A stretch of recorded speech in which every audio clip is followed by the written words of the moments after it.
অসমৰ এজন সাংসদে 15 দিন সময় ইছলামাবাদত থাকি অহাৰ তথ্য অসম চৰকাৰৰ ওচৰত আছে আৰু এই সংসদজনে পাকিস্তান দূতাবাসৰ লগত তেওঁৰ সম্পৰ্ক ৰাইজৰ সন্মুখত আছে আৰু বহুত কথা পোহৰলৈ আহিছে।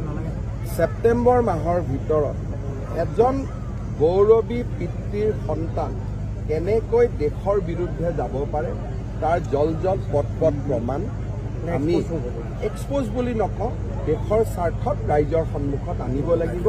আৰু মই আজিয়ে কৈছোঁ যে 15 দিন ভাৰত চৰকাৰক নোকোৱাকৈ ইছলামাবাদত থাকি অহাৰো আমি প্ৰমাণ পাইছোঁ আৰু বিভিন্ন প্ৰমাণ আমাৰ হাতত আছে। গতিকে মই ভাবোঁ যে তাতেই কিজানি নামাজ পঢ়িব শিকি আহিছে, যি ধৰণে নামাজ পঢ়ে। গতিকে এই গোটেই কথাবোৰ ছেপ্টেম্বৰ মাহৰ ভিতৰত আমি জনতাৰ সন্মুখলৈকে আনিম। পাকিস্তান আমাৰ ডাঙৰ শত্ৰু, কিন্তু দেশৰ ভিতৰত থাকি পাকিস্তানৰ গুণগান কোৱাসকল তাতকৈও ডাঙৰ শত্ৰু। এই কথাটো আমি মনত ৰাখিব লাগিব।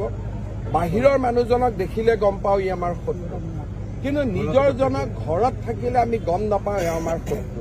যি নহওক, বিভিন্নজনৰ সহায়ত আমি বহু দূৰ আগবাঢ়ি গৈছোঁ। ছেপ্টেম্বৰ মাহৰ 30 তাৰিখৰ আগতে আমি প্ৰতিবেদন জনতাৰ কি আওতালৈ আহে নাহে সেই সময়ত দেখা যাব। কিন্তু বহুবিলাক প্ৰমাণ আছে আৰু বহুবিলাক বিস্ফোৰক তথ্য ৰাইজৰ সন্মুখলৈ আহিব। মই এছেম্বলিটো কৈছোঁ, পাকিস্তানৰ লগত পৰিয়ালটোৰ সম্পৰ্ক স্পষ্টভাৱে আপোনালোকে দেখা পাব। তাত কোনো বিশ্লেষণৰ কোনো কথাই নাথাকিব। It will be black